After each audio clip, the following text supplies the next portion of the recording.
കനത്ത തോൽവിക്ക് പിന്നാലെ സിപിഎമ്മിൽ വിമർശനങ്ങൾ കടുക്കുകയാണ്. എല്ലാ വിമർശനങ്ങളും നീളുന്നത് പിണറായി വിജയനിലേക്കാണ്.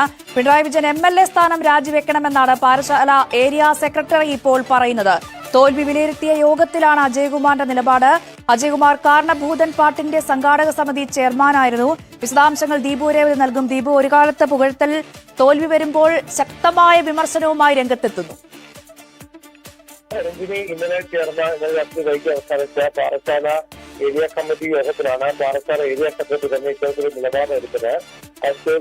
തോൽവി വിലയിരുത്തുന്ന യോഗത്തിലാണ് എസ് അജയകുമാർ പിണറായി എംഎൽഎ സ്ഥാനം രാജിവെക്കണമെന്ന് പറഞ്ഞത്. ഈ പാറശാല ഏരിയ കമ്മിറ്റിക്ക് പ്രത്യേകതയുണ്ട്. കാരണം നേരത്തെ നടന്ന തിരുവനന്തപുരം ജില്ലാ സമ്മേളനത്തിൽ പിണറായി വിജയനെ കാരണഭൂതനാക്കിയുള്ള പാട്ട് പുറത്തിറക്കിയ സമയത്ത് അന്ന് സംഘാടക സമിതി ചെയർമാനായിരുന്നു അജയകുമാർ.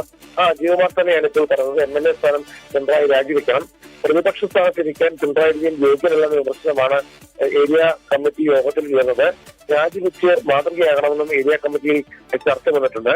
തോൽവിക്ക് കാരണക്കാരൻ താൻ തന്നെയാണെന്ന് പിണറായി തുറന്നു പറയണം എന്നാണ് അംഗങ്ങൾ ചൂണ്ടിക്കാട്ടുന്നത്.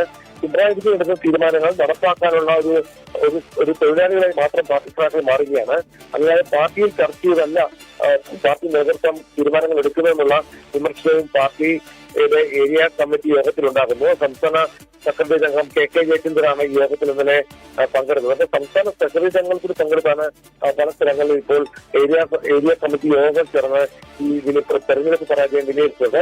അവിടെയെല്ലാം പ്രധാനമായിട്ട് രണ്ട് പേരുകൾ, ഒന്ന് പിണറായി വിജയൻ, വിജയൻ എന്നിവർക്ക് നേരെയാണ് വിമർശനങ്ങൾ വരുന്നത്. പിണറായി വിജയന് നേരെ കൂടുതൽ വിമർശനങ്ങൾ വരാനുള്ള കാരണം ഭരണത്തിൽ ഇരുന്നുകൊണ്ട് നടത്തിയ പ്രവർത്തനങ്ങൾ അത് പൂർണ്ണമായിട്ടും പാർട്ടി അണികളെയും പാർട്ടി സഹാക്കളെയും പരിഗണിക്കാതെ വന്ന വിമർശനമാണ് യോഗത്തിലുണ്ടാകുന്നത്.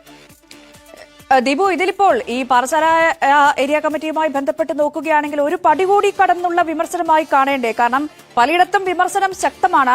അവിടെയൊക്കെയും പ്രതിപക്ഷ നേതാവായി പിണറായി വിജയൻ തുടരരുത്, അവിടെ നിന്ന് മാറണമെന്ന വിമർശനം ഉയരുന്നു. അതുപോലെ തന്നെ ഈ തോൽവിയുടെയൊക്കെ ഉത്തരവാദിത്വം പിണറായി വിജയന്റെ തലയിൽ കൊണ്ടുവെക്കുന്ന ഒക്കെ നമ്മൾ കാണുന്നുണ്ട്. പക്ഷെ അതൊക്കെ കടന്ന് എംഎൽഎ സ്ഥാനം കൂടി രാജിവെക്കണമെന്ന ആവശ്യമാണ് ഇപ്പോൾ പാറശാല ഏരിയ കമ്മിറ്റിയിൽ ഉയർന്നിരിക്കുന്നത്. അതും ഒരു കാലത്ത് പാടി പുകഴ്ത്തിയവർ ഇന്ന് കടുത്ത വിമർശനവുമായി എത്തുന്നുവെന്ന പ്രത്യേകത കൂടി.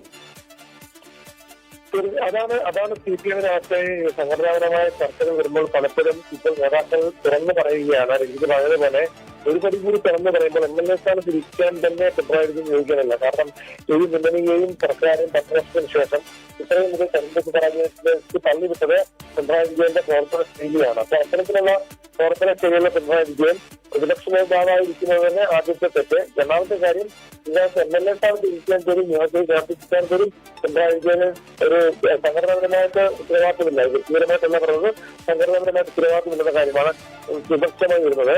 ഈ വിമർശനങ്ങൾ തോൽവിയിൽ ഉപയോഗിക്കുകയാണ്. ഈ സംഭവിക്കാൻ പോകുന്നത് ഇതെല്ലാം വിമർശനങ്ങൾക്ക് ശേഷം തെറ്റിദ്ധരിക്കൽ നടത്താനുള്ള കാര്യങ്ങൾ സംസ്ഥാന നേതൃത്വത്തിലേക്ക് എത്തുമ്പോൾ ഇതൊന്നും പരിഹരിക്കപ്പെടാൻ പോകുന്നില്ല എന്നുള്ളതാണ് മറ്റൊരു യാഥാർത്ഥ്യം. കാരണം ഓൾറെഡി പിണറായി പ്രതിപക്ഷ വാക്കി നിശ്ചയിച്ചുകൊണ്ട് പാർട്ടി മുന്നോട്ട് പോകുന്ന സാഹചര്യത്തിൽ നിയമത്തിൽ ഉൾപ്പെടെ അദ്ദേഹത്തിന്റെ പേരും ബോർഡും എല്ലാം സ്ഥാപിച്ചു കഴിഞ്ഞു. പിണറായി വിജയൻ തന്നെ പ്രതിപക്ഷ നേതാവാണെന്ന് എല്ലാവരും തന്നെ പ്രഖ്യാപിച്ചു കഴിഞ്ഞതാണ്. അപ്പൊ ഇനി ഒരു മാറ്റം പാർട്ടി നടത്തിയാൽ അത് വലിയ ചരിത്രമാകും. പക്ഷെ അത്തരത്തിലുള്ള ചരിത്രപരമായ ഒരു തിരുത്തൽ നടത്തുന്നതാണ് എല്ലാവരും ഉറ്റുനോക്കുന്നത്. ഒരു പടി കൂടി കടന്നുള്ള വിമർശനമാണ് പാറശാല ഏരിയ കമ്മിറ്റി യോഗത്തിൽ ഉണ്ടായിരിക്കുന്നത്.